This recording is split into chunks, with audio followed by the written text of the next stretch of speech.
Davi Alcolumbre e Senado reagem ao Supremo Tribunal Federal depois da blindagem imposta por Gilmar Mendes. Eles estão discutindo sabatina obrigatória de 5 em 5 anos para quem já é ministro, não é para novas nomeações. Quem já é ministro tem que se submeter a novas sabatinas de 5 em 5 anos no Senado, e também uma diluição dos poderes dos ministros do Supremo, aumentando o número de ministros. São as medidas, digamos assim, mais contundentes contra o Supremo cogitadas por Davi Alcolumbre desde a aprovação na gestão do Pacheco da PEC do fim das decisões monocráticas. E Davi Alcolumbre também deu um discurso reforçando que a decisão de Gilmar Mendes é absolutamente contrária ao texto expresso da lei, ao texto da Constituição, e uma usurpação da competência do Congresso Nacional. Davi Alcolumbre nunca utilizou palavras tão duras em relação ao Supremo. Isso vai dar em alguma coisa? Não sei, mas só o fato da temperatura ter subido nesse ponto já é uma coisa positiva para colocar um freio de arrumação nos abusos do Supremo. Até a Rede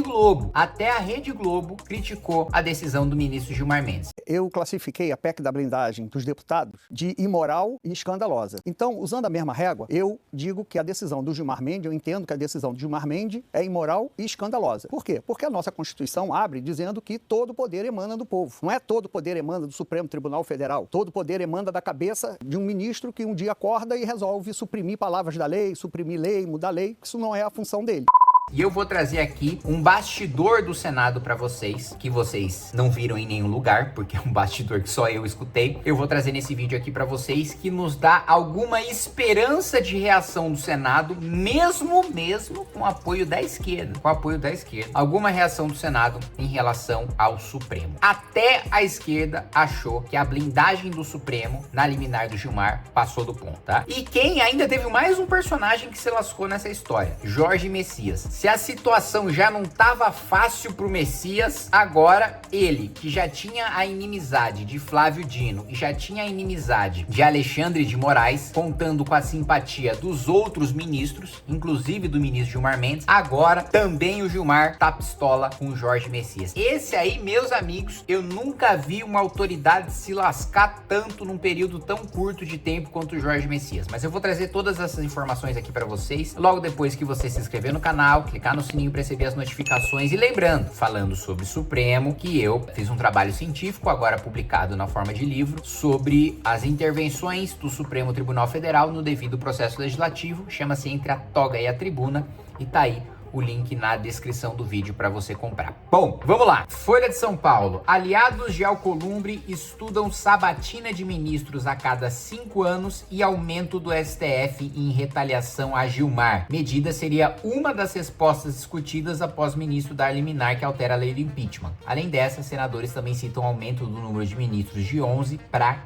15. Vamos lá. Uma das medidas foi citada pelo próprio Alcolumbre em nota na qual criticou a decisão de Gilmar. Ele lembrou do projeto do senador Rodrigo Pacheco, que prevê um novo marco legal de crimes de responsabilidade. A ideia seria votar o texto na CCJ já na próxima semana, tá? Primeiro ponto. A aprovação de uma nova lei de crime de responsabilidade, que hoje é a Lei 1079, ela implicaria em derrubar a lei do ministro, a decisão do ministro Gilmar Mendes. Por quê? Porque toda vez que o Supremo ele derruba uma lei, ele declara sua inconstitucionalidade, se o Congresso Nacional aprovar uma lei dizendo exatamente a mesma coisa, cai a decisão do Supremo. Por quê? Toda lei que o Congresso aprova tem presunção de constitucionalidade. Ou seja, eu parto da premissa de que toda nova lei, ela é constitucional até que o Supremo julgue o contrário. Então, mesmo que o Supremo tenha ontem declarado uma lei inconstitucional, se eu aprovo uma nova lei idêntica hoje, a nova lei tá valendo, até que o Supremo julgue de novo esta nova lei. Não vai ser o caso de ser uma lei idêntica, porque é uma lei diferente que tá tramitando no Senado. Então, novas discussões, mesmo com a mesma composição do Supremo, novas discussões podem acontecer sobre essa nova lei. Mas só o fato do Supremo aprovar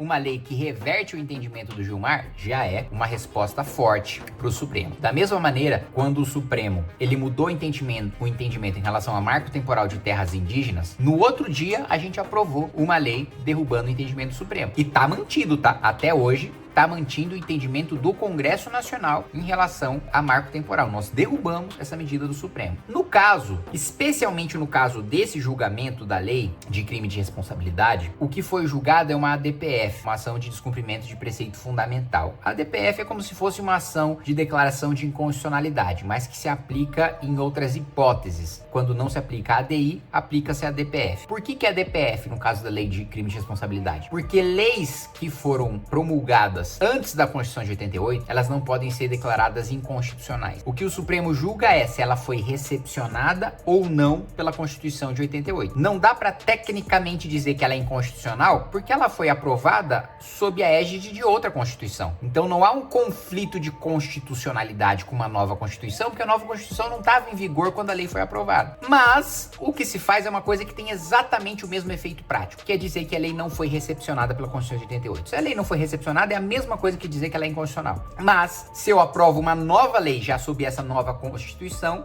não dá mais para falar do entendimento de não recepção, porque uma nova lei sob a nova Constituição foi aprovada. Aí o Supremo tem que julgar, agora não pode mais ser a DPF, tem que ser julgado numa nova ADI. Então, esse é um ponto. Outro ponto que a gente vai trazer aqui, aliás, antes de continuar, eu quero mostrar um trecho muito breve para vocês do Otávio Guedes, na Globo News. Ele que é um comentarista que faz coro aos outros comentaristas, geralmente elogiando as decisões do Supremo. Dessa vez, ele basicamente disse, olha gente, eu não vou economizar e ser leve nas palavras aqui, porque da mesma... E aí ele foi coerente, há de se elogiar nesse ponto o Otávio Guedes. Eu critiquei muito duramente a PEC da blindagem. E com razão, votei contra, eu também critiquei. Aí, agora, o que está se fazendo é uma PEC da blindagem do Supremo, e eu tenho que criticar na mesma intensidade. É isso que ele disse. Por que é a blindagem? Por quê? Veja a situação atual. Só o Procurador-Geral da República pode agir. Os senadores, que são representantes do povo pelo voto, né, fazendo jus do que a Constituição diz, que todo o poder emana do povo, os senadores estão fora. Só o Procurador-Geral. O atual Procurador-Geral foi sócio do Gilmar Mendes no instituto dele. E a indicação deste Procurador-Geral contou com ativa participação nos bastidores do Gilmar Mendes. Então, se disser que isso não é a PEC da blindagem do Judiciário, eu não sei o que é blindagem. E ele tá corretíssimo quando ele diz isso. Agora, vamos falar sobre as outras medidas do Senado. Aliados do presidente do Senado avaliam outras medidas, como o aumento do número de ministros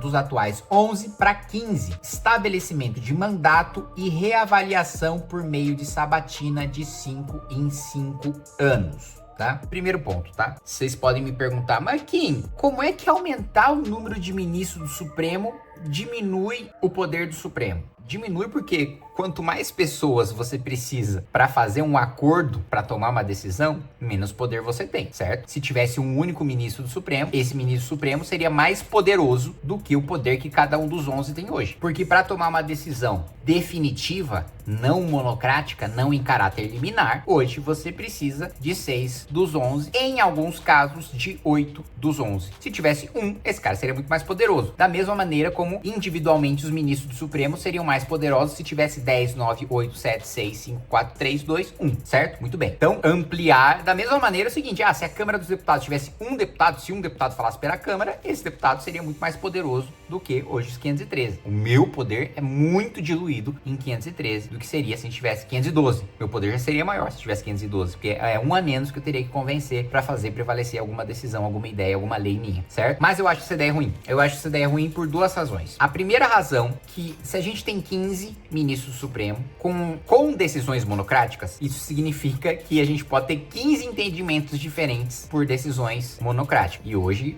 boa parte, se não a maior parte das decisões do Supremo são monocráticas. Então a gente já tem uma insegurança jurídica porque dos 11, parte tem um entendimento sobre determinada matéria, parte tem outro entendimento. E aqui eu não tô falando só de usurpar. Quando a gente fala de entendimentos do Supremo, decisões monocráticas, a gente pensa muito no parlamento, na perseguição política, na usurpação de competência. Mas no dia a dia, essas decisões monocráticas têm um efeito nefasto muito maior nos julgamentos sobre matéria tributária, nos julgamentos sobre matéria trabalhista. Às vezes o plenário do Supremo tem um entendimento, só que cai com um ministro que tem um entendimento diferente, e aí a empresa que se planejou toda, muitas vezes uma empresa estrangeira, se planejou toda para agir de acordo com o entendimento do Supremo, vai lá e toma uma trolha porque caiu numa decisão monocrática de um outro ministro. Então, em vez de 11 dando decisões monocráticas, nós teríamos 15. Seria uma limitação de poder do Supremo se tivesse 15 sem decisão monocrática. Aí sim você está esvaziando o poder deles. Essa é a razão 1. Razão 2 pela qual eu sou contra.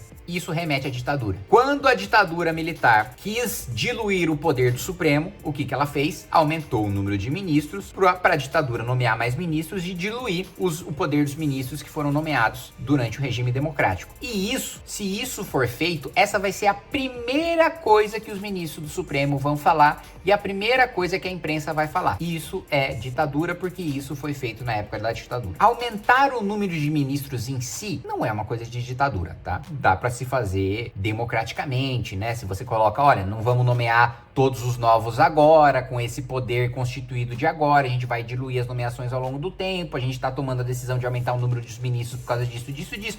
Aumentar o número do Supremo em si, se você não nomear todos os novos de uma vez, não é golpe, não é coisa de ditadura, tá? É perfeitamente possível. Mas, como isso foi feito numa ditadura que aconteceu há relativamente pouco tempo, esse seria o discurso predominante, tá? E esse seria um discurso imbatível. Seria muito difícil de se combater esse discurso. Então, razão pela qual sou contra. Agora, você tem que submeter ao escrutínio dos senadores, os ministros do Supremo, pelo menos a sabatina. Nem que essa sabatina não implique numa nova votação. Mas só do ministro Supremo ter que ir ao Senado prestar contas para a sociedade de 5 em 5 anos, já vejo com olhos melhores. Mas a melhor solução mesmo é uma coisa que eu tenho falado para vocês já há algum tempo, que é tirar o Supremo do Poder Judiciário, que é uma PEC que eu tenho para a gente ter um modelo europeu que o Supremo não concentre o poder de julgar pessoas ao mesmo tempo que julga leis. Uma corte constitucional julga leis, outra corte é a instância máxima para julgar casos concretos. Assim você dilui muito os poderes do Supremo Tribunal Federal, tornando-os compatíveis com uma república, tornando-os compatíveis com um regime democrático saudável. Beleza? Bom, vamos ver o que disso aí avança e se de fato dessa vez a gente vai ter uma reação.